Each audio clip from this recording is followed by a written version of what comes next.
Damn, I keep messing that up. I think I kept hitting the wrong button. Hey, welcome back, everyone, to episode number 88 of the Bravo Zulu podcast. We are live tonight on the YouTube.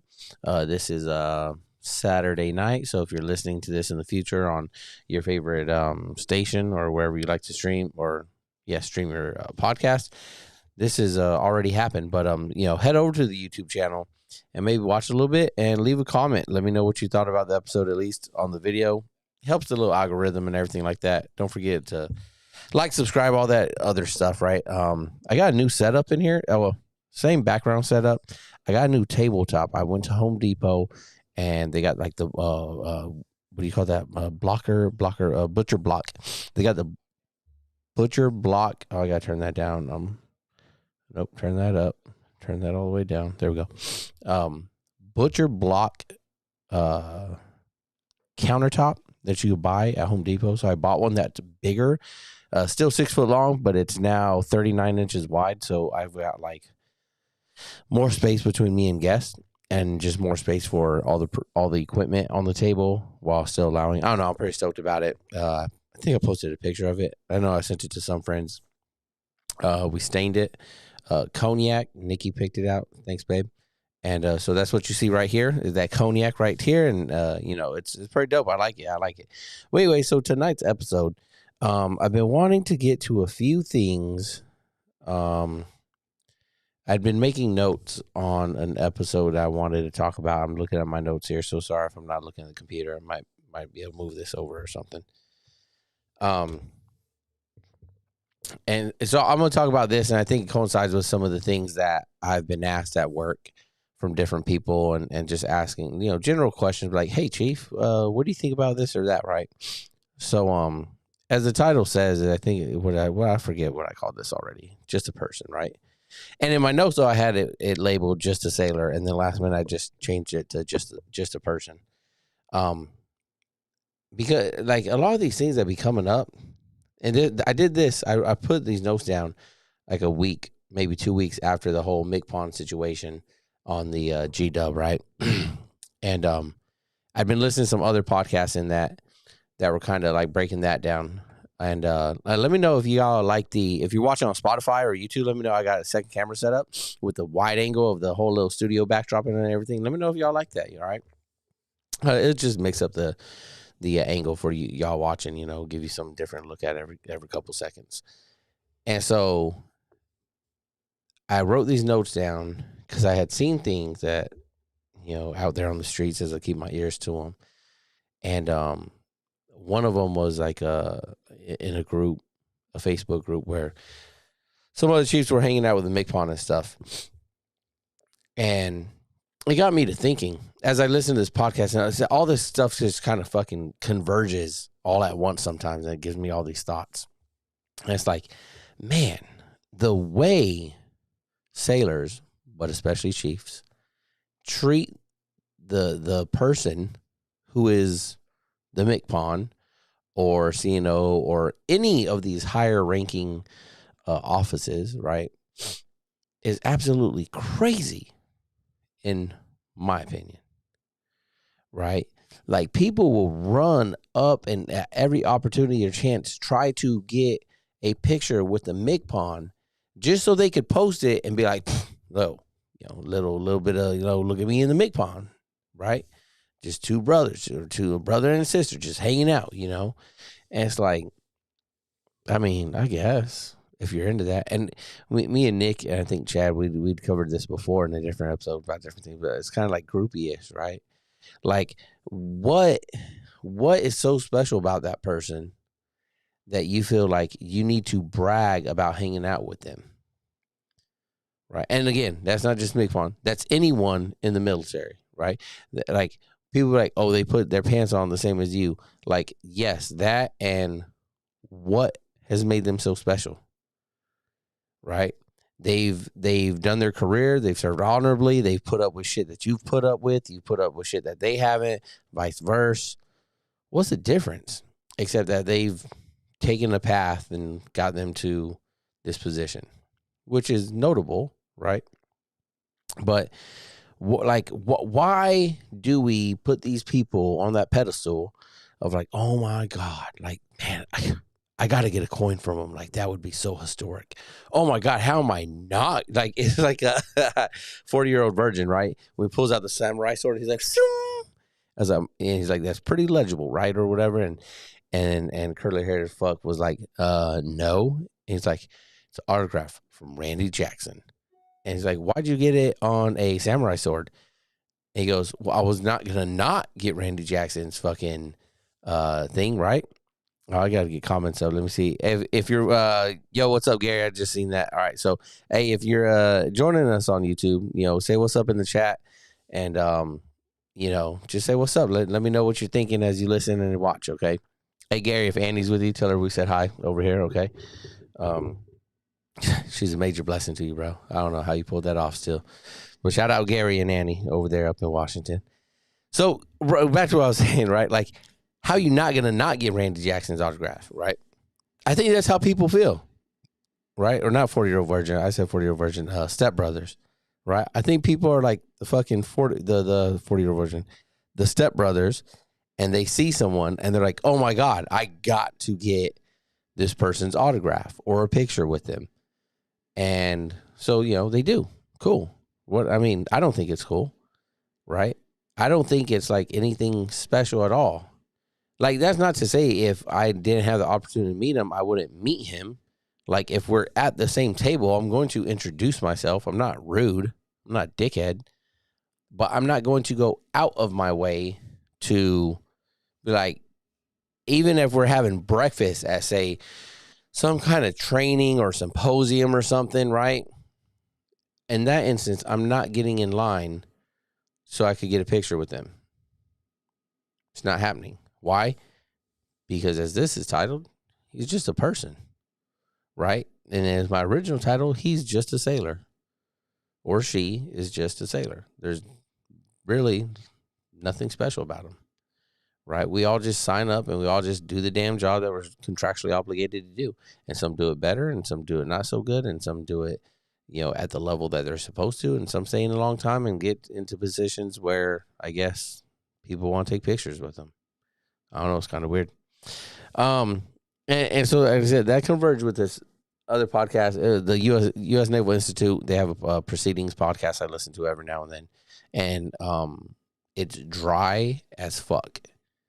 Okay, whoever's running that, please, like, get some youth in there and put some other spices in your damn podcast besides salt and pepper, because it is dry, it is overcooked, and it is just it is not that enticing. Like, I know the USNI is probably catering to a very specific area there, but man, it's not doing it right. But I listened to one; it caught my attention. Gary says he puts me on the same pedestal as the Mick Pond. Oh, thanks, Gary. I appreciate that. Cheers to you. But I'm not surprised by that, Gary, because I'm your sea daddy. All right. So I was listening to this podcast on the USNI Proceedings podcast, and it was the headline caught me. It was like they're not broken shower shoes or something, and it caught me. And so I listened to it. I was like, why the fuck are they talking about broken shower shoes? So I listened. Really interesting. I'm not going to go into all of it. But during the conversation with a retired commander that they had, they brought up like part of being a good leader should be being a good person. And then someone countered with, no, I don't really think you have to be a good person. And they started to go back and forth, and it was immediately cut off because that wasn't part of the podcast plan and part of the conversation that they're trying to have. They're having a straight conversation on this one topic that lasted 45 minutes, and they're not going to stray out of that, right? And that's sad because there's a whole lot there. And so that got me thinking about what I want to talk about too, right? And it's like, so able to be a good leader, do you have to be a good person? And, you could ping pong that around in your own head a bit. And I was like, well, yeah, you do, right? Because there's all these big college words you got to use, like empathy, sympathy. Those are the ithies, I know. But like you do. You have to be able to understand and relate to people. You have to be relatable. You have to be approachable. Those things go a long way in your little leadership tool bag, right? If Gary in the chat says, Annie wants to know if that makes you her father-in-law. Yes, it does. It definitely does. And I'm stepdad too, or uncle, grandpa. I think it is. Damn, I don't want to be that old though, Gary. Fucking me up, Gary. Stay on track. Anyway, so we're saying like you do have to be a good person, right? You have to be somewhat of a good person. I'm not saying, and then say what's a good person? How do you judge that? I don't know. That's you got to judge that yourself. But you got to do something that would qualify you as a good person, right? If you're like, no, it doesn't, but you're a person that's always trying to get your sailors out at a decent hour, when they've been busting their ass, then I'd say you're a good person, right? So there's that. Anyways, what's my note say? Just a chief, discuss the human aspects of all service members. We're not special. Yeah, we're not special. There's oftentimes we get all this and it goes back to as you move up the ladder, you become a lot more special. And it's like, but you're not. You're not special enough where people should want to have pictures with you. Or maybe you're not special enough where you should be like, yeah, I'll take that picture with you. Maybe you should be like, you know what? No, you can't have my picture. And then people are like, wow, he's a dick. He didn't even want to take a picture. And then you can say, no, it's not that I didn't want to take a picture. It's that I don't think I'm special enough for you to immortalize the moment that you met me because I'm number 13, 14, 15, 16, 17, 23, whatever, right? MIGPON or fucking CNO or whatever. It doesn't matter. And so, yeah, the memory should be enough, right? I'm just another service member who puts their right hand up and says the words like you. But, who am I to? Who am I? Who am I? And because of that, we're going to the second bullet I got here. I'm a little sniffly, man. Sorry. We're not special. And so a lot of this was I was directing it toward in the chief aspect, right? But you could put it in the whole sailor aspect, military aspect. This generation, a lot of times, my generation of service, the chiefs there now, the chiefs there to come, we promote the heritage, which is important. Don't get me wrong. It's definitely important. I love the history and heritage. I love, right? We've had a lot of conversations up in the office lately about history and heritage and stuff. And I don't want to say the sailors are catching on in a way where they're becoming more proud of it, but I think there's a little bit more just general knowledge of different things and where things come from that make them kind of go oh, that's cool, right?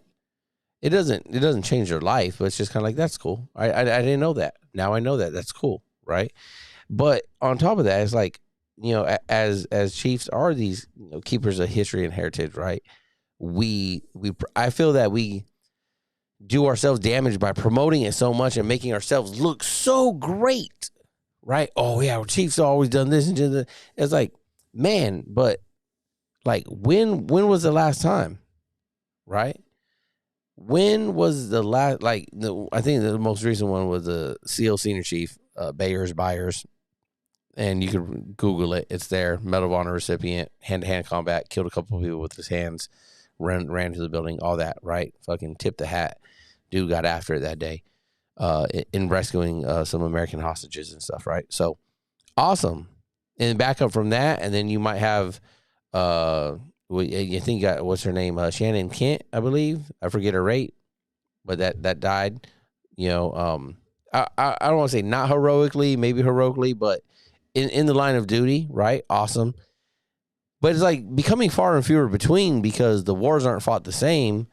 right? And it's changing up. So where do we get it all from? From like greats during World War II, some during like Korea and Vietnam. But even there, you can see like if you just look back through the history, you can see like 1800s or like late 1800s when it was established, early 1900s through World War II kind of peak. And then from there, it kind of just fell off of like it happened less and less because the battlefield changes, right? So it's like, how often can you keep going back to those same stories to account for the next 50 years or 70 years, 100 years, right? Like they covered down for the first 50. What about the next 50? Who are we referencing then, right? And sailors nowadays, again, we can teach them and say, hey, look at all these great things. And they're like, okay, that's cool. But you know what? I've been in 12 years and the last 3 LCPOs I had were all fucking dickheads. So I don't care what those other people did, hat off to them. But the chief I have now sucks. And I feel like they don't care. So we could ride these coattails and try to, put it in this way of like, oh man, yeah, the chief is so great, this and that. But sailors nowadays, that's not happening. We're not going in those wars, not yet. Kind of got out of some. Great things happened. But it wasn't like these naval wars where you hear about the chief running into the boiler room, into engineering spaces, jumping into burning San Diego Bay, rescuing people, pulling people out of the bay and swimming them back to the pier. And like, you don't hear about those things. There's very far and few between nowadays. So where are we getting it from? You're getting it from the everyday, small interactions to show the junior sailor that, hey, I'm a person just like you. I have problems. Now, I don't need to tell you my problems, but I can be relatable enough to you that you understand I'm a person and I'm just in charge of looking out, leading other persons, right? And make our greatness stand on its own today through the little actions. Because if you can't do those, what the fuck do you think a sailor's going to think about the big actions when shit really hits the fan or something? They think they're really going to look at you and be like, oh, yeah, man, my chief, who I feel doesn't fucking care about me at all now, I bet when shit gets hot, I bet you they're going to care about me then. Man, you better think about it. Better think about it. I don't know if this is working. I feel like it's really noticeable. I'm hitting the buttons. Moving on. Next note I wrote down. I remember I wrote these notes down laying in my rack. So, excuse me. And like I said, it's been like maybe a month now. Our servant leadership is less to the individual and more to the organization, and only gets more skewed as you achieve more rank and move further away from the deck plates. Yeah. Right. Everyone talks about servant leadership and, that it's for the sailor and this and that. And yes, it should be. Yes, I think a lot do it, but also I don't think we're talking about like the bigger elephant in the room, that servant leadership is to the seniors and to the overall Navy organization, right? And that kind of goes into like some other conversations I've had where there's like, well, how do you get sailors to stay in? I don't know. I'm not concerned with sailors staying in. Sailors get out all the time. If you want to stay in, like I've said it before, right, on recent episodes, you want to stay in, let me know you want to stay in, and I'll do everything I can to help you achieve as much rank as you want. I'll give you all the tools to success. If you want to get out, let me know that you want to get out, and I'll give you all the different tools to get out for success. Some different, some same. But again, our leadership, it's applied to the junior or sometimes peers, and obviously like senior, not in that we're leading them, but that's where I'm going, right? It's like we're leading for them, for the mission, for the organization, right? To achieve things. It's not like if we're just leading for only the junior sailor, right? I think things would be a lot different.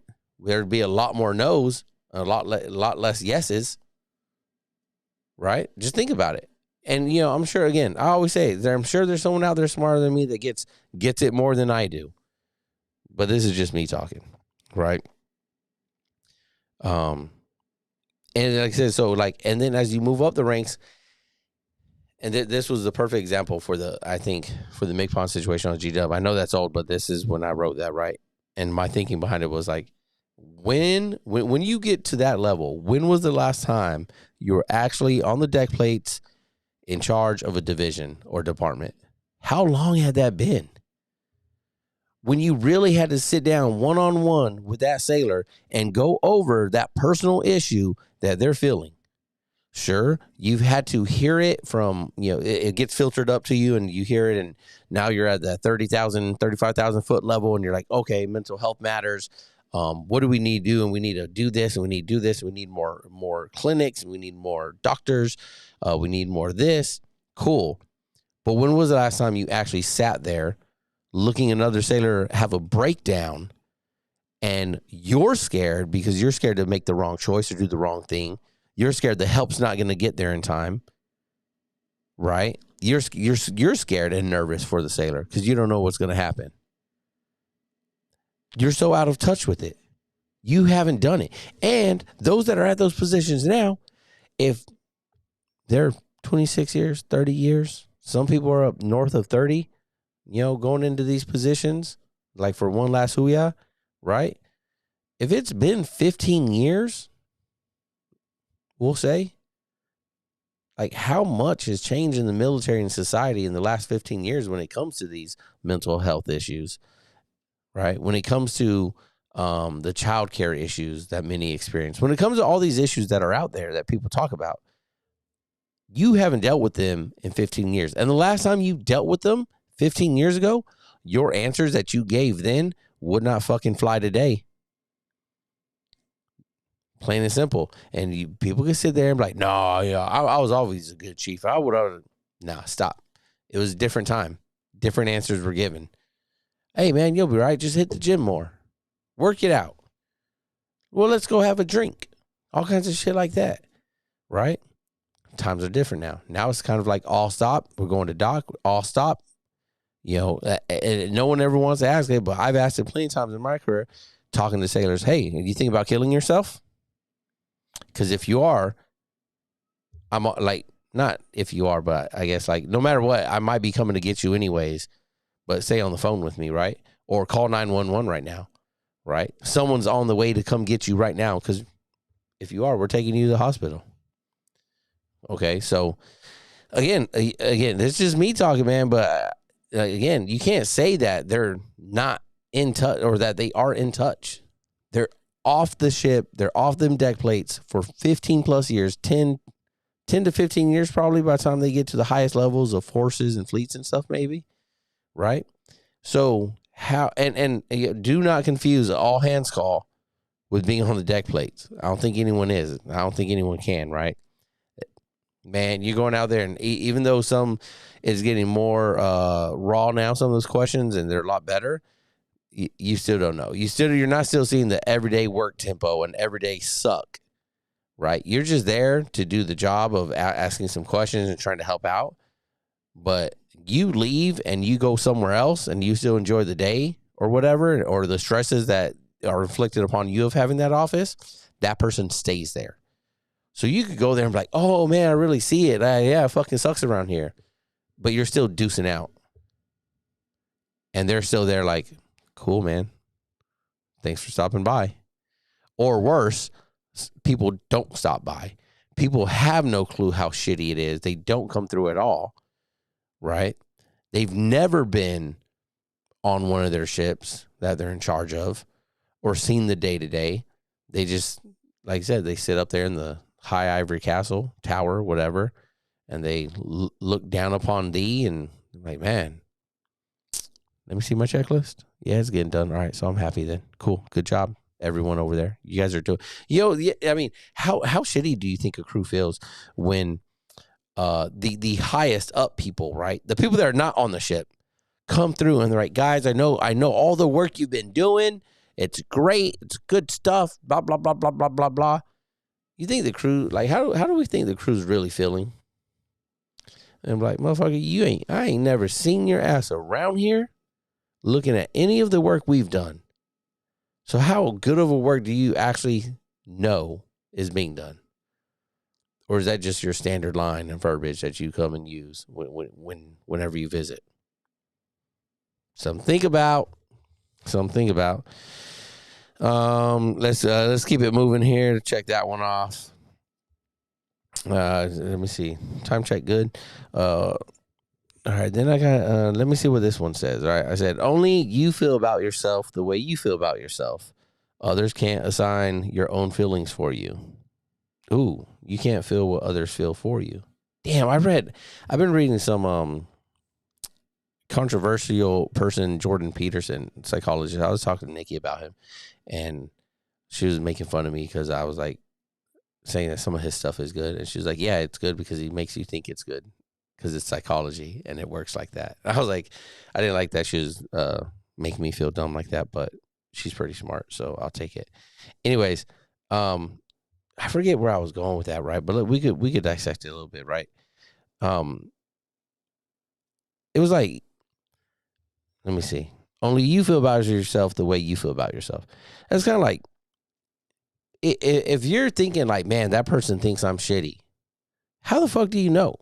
Unless you straight up ask them. I think that's self-talk, like self-negative talk, right? You think that they're projecting on you, and maybe they are. So then you're self-projecting it onto yourself, right? And then I'm not a big fan. Like, I understand there's a lot of mental health issues for people throughout society. Okay.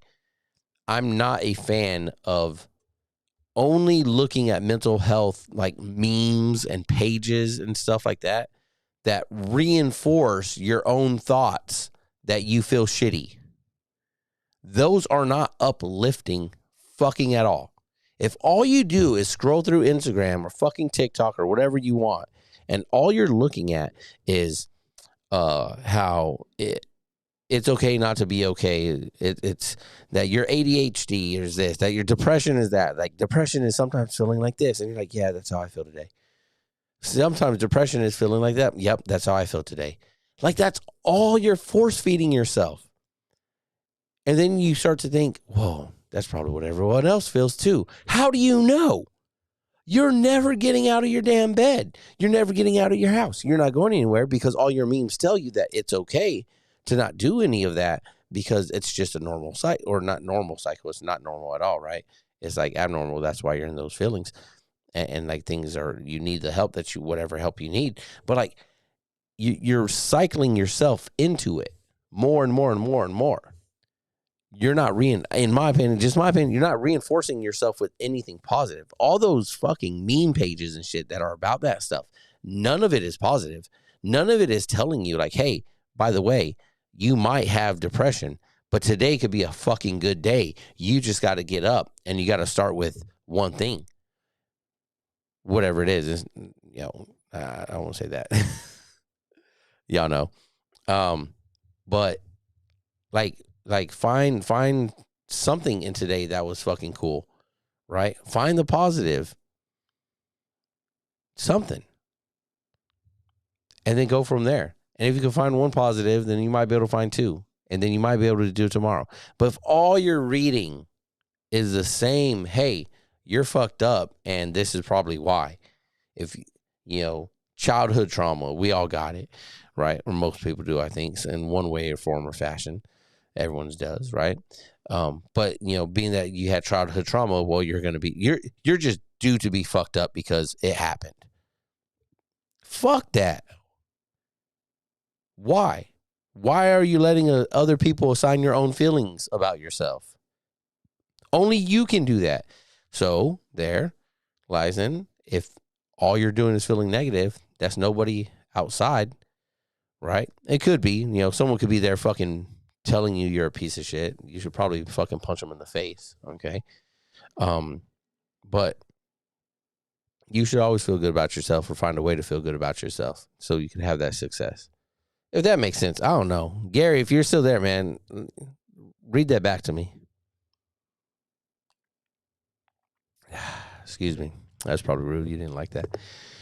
All right.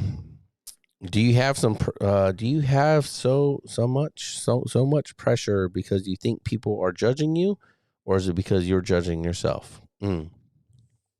Right. So do you have so much pressure?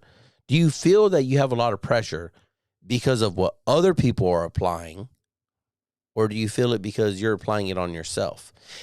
I like to feel that I apply more pressure on myself than anyone ever could.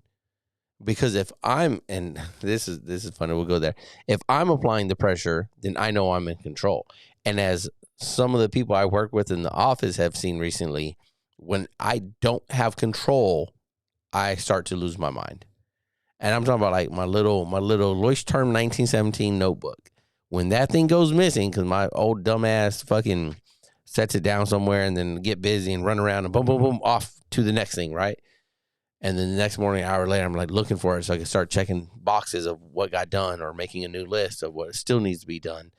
And I'm looking for it. And I say, hey, you see my black book? Hey, you see my black book? I stop all work until I find my black book of work, because I don't have control of the situation anymore. And they laugh at me. It's like, I think it just becomes like a meme to them of like, hey, look at Chief. He lost control and he hates it. And I do.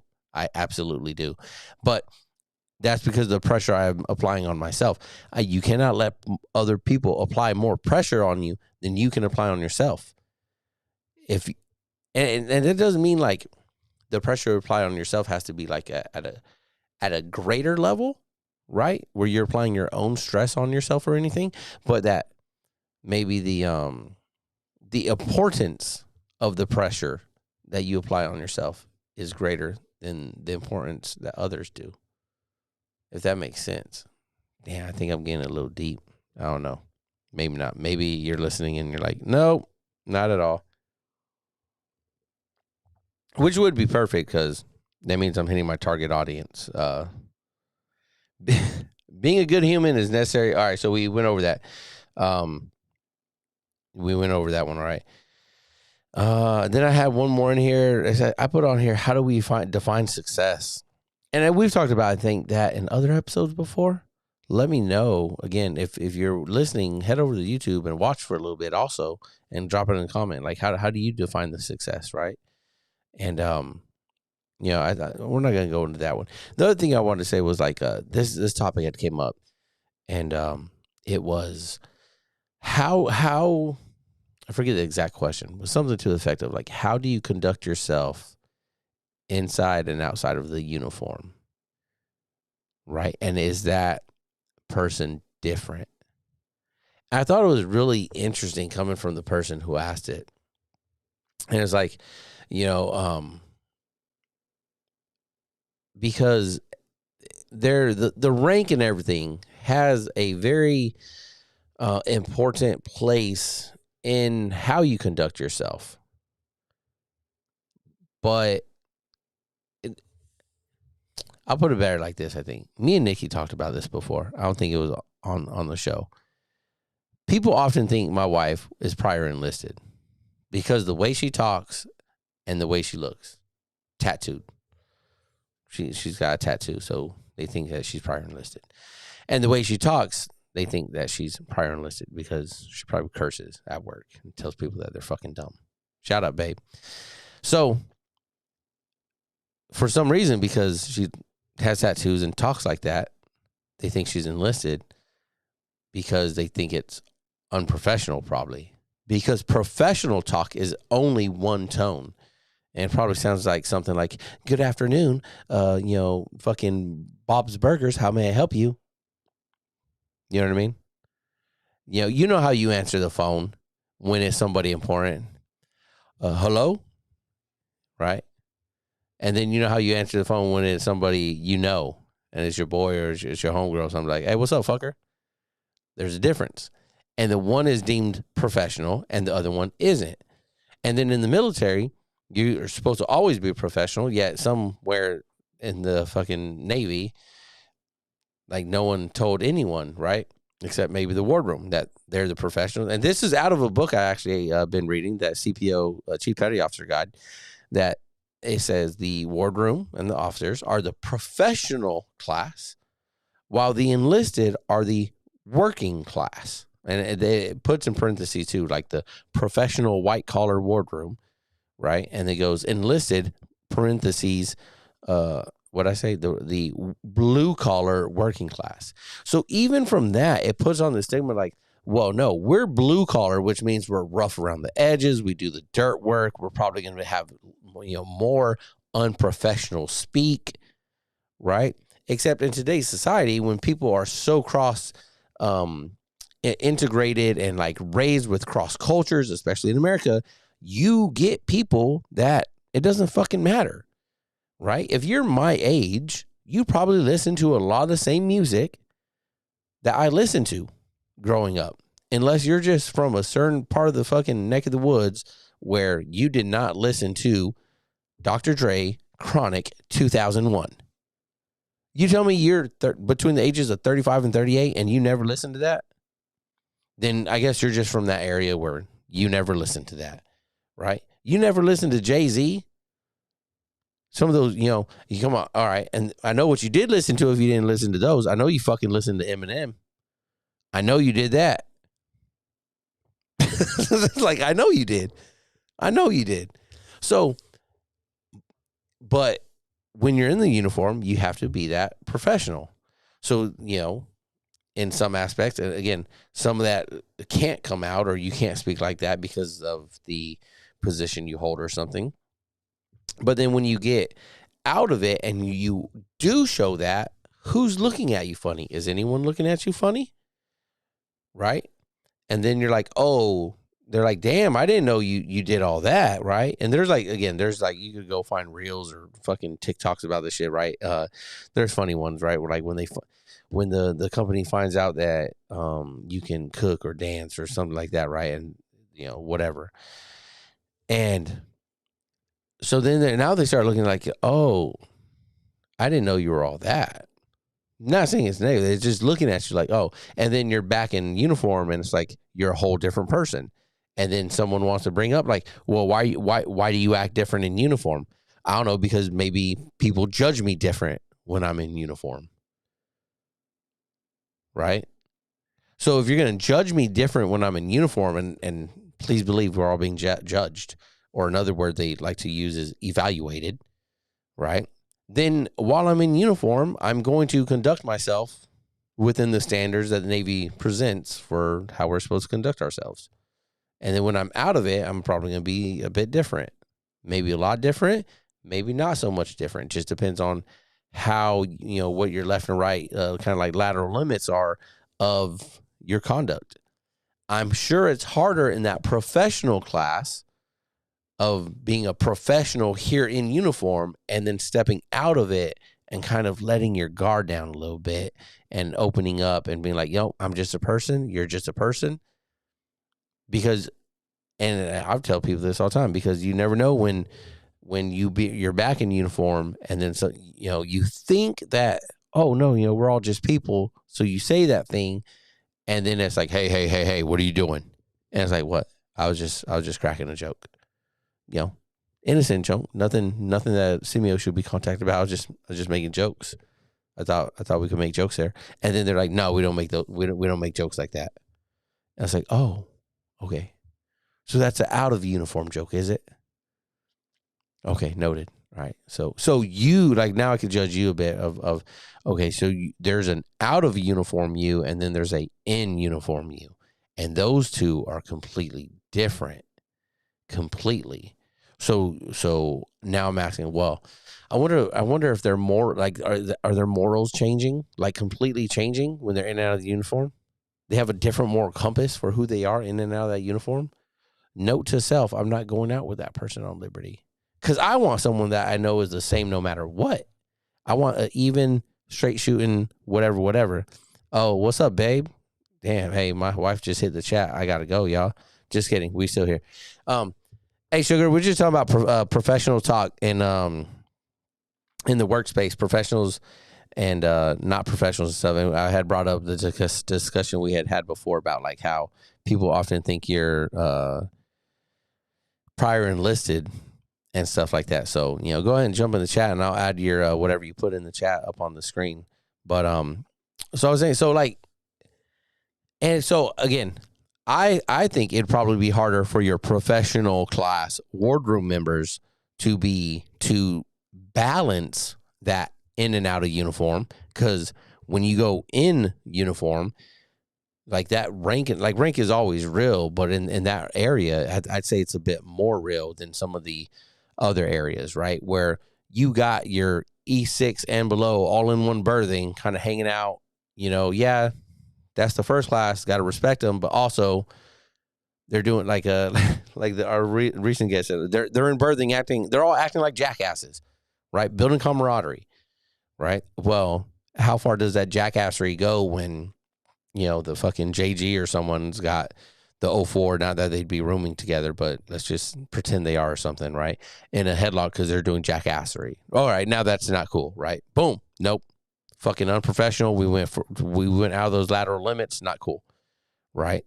But when we're out of uniform, it's like, oh, nope. Well, now I got you, right? Payback's a bitch, and now I got you. And it's like, well, what are we doing here? Like, so out of uniform, we could do that, but in uniform, we can't, kind of get it. But also, if we're going to pick one, then fucking pick one. We're either that or we're not. And that's, so that's what I tell them. I was like, well, you got to know who you're around. You know your audience and conduct yourself accordingly. But also, it's always like, kind of keep your guard up because you don't know when someone's going to switch up on which way they're going to come at you. And that's for both enlisted and officer. It doesn't matter, right? The same thing could happen over here on this side of the table. At one moment, it's all good. And then, like I said, oftentimes it'd be the senior person getting rolled up a little bit. And now they're, hey, you can't fucking do that to me. I'm a fucking, chief, or I'm a first class, like I crack jokes all day long. I keep the jokes coming. You know what? And every now and then I get one cracked on me. I got to just shake my head, smile and laugh. Think to myself, how'd I fucking give them that opportunity? I left that door wide open for that fucking burner and they got me. And then I fucking carry on. I run out of the room crying because I can't let that happen. But I did. So I'm not coming back like, hey, that's too far, right? If you're going to have open and frank conversation, then it has to be open and frank conversation, right? We're having one the other day and someone asked me, he's like, stop me if this is too far. And I was like, we're already having the conversation, man. Like, send it. If it is too far, I just won't answer it. I'll laugh and be like, no, I'm not answering that. But we're already here, right? What if the person asked it and I was like, I can't, what the fuck are you, I just flip my shit. Now this person's going to be like, man, I ain't asking him fucking nothing anymore. I ain't saying shit to him about nothing because the one time I did push the limit or I really wanted to, see what he thought about something, he flips out. So I ain't saying shit no more. Fuck that, man. If you're there, you're there. Nikki says, nice table. Thanks, babe. You picked it out. Cognac. I'm probably have to get some here soon. That's nice. I think it goes well with the lighting and stuff with the backdrop. Thanks, boo. Need another sip right here. Yeah, so, to play it safe in all situations, always conduct yourself as a professional, whether you're in and out of the uniform at all. If it is a work function, keep it on the straight and narrow as much as you can, right? Because it's just going to save your ass. You don't want to, if you're listening or watching on YouTube, drop it in the comments, all right? Or go to YouTube and drop it in the comments about what's the wildest shit that you've seen at a Christmas party. Because I'm guarantee you, it's like, I've seen like the ops officer going ham on the dance floor with like them and their old lady or whatever, just cutting up. And it was all good until like Monday showed up and then there's the whispers and the looks and the this and the that. And it was just kind of like, oh man, like why? Like he was having a good time like everybody else. Why is anyone out here judging now? Y'all weren't saying shit then.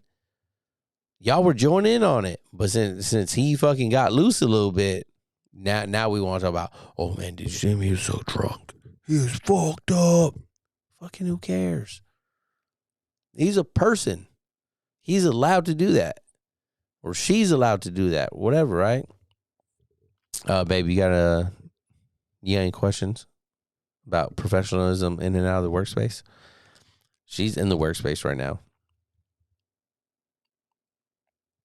I think that's it. Give Nikki another moment. So just think about that as you're going through, your career, in or out of the military, right? Of like how much of the, I say like the real you are you going to give your workplace? Because a lot of workplaces can't handle the real you 100%, right? So you give them a little bit of the real you. And like I told the person, like, look, this workplace, it gets a lot of Josh. But if they got the whole Josh, I'd probably get fired and fired, right? So instead, what do they get? They get Chief Moore, because that's what's required to be here. And then I just sprinkle in a little bit of Josh every now and then, right? But they don't get Josh, right? Josh would probably not be showing up anymore, right? Chief Moore has to show up there, so anyways, we're at 46 minutes. I think that's about to be it right there for the evening. I just wanted to come on and talk about some of that stuff. It's been stuff I've been waiting for to get out and make an episode about. Man, my stuff's all messed up. So, hey, don't forget. All right. So if you're listening on your favorite streaming podcast, cool. I appreciate it. If you're watching, head over to YouTube. If you want to watch it, YouTube and Spotify both have the videos. So you can watch them either place on there. YouTube has the comments. If you're on YouTube watching, please leave a comment below on anything. Just let me know what you think about the episode. Let me know what you think about, the professional in and out of the uniform, all that, whatever it is that touch your heart. And as my boy Gary says, if it touches your heart, then share it with someone else so it can touch their heart too. All right.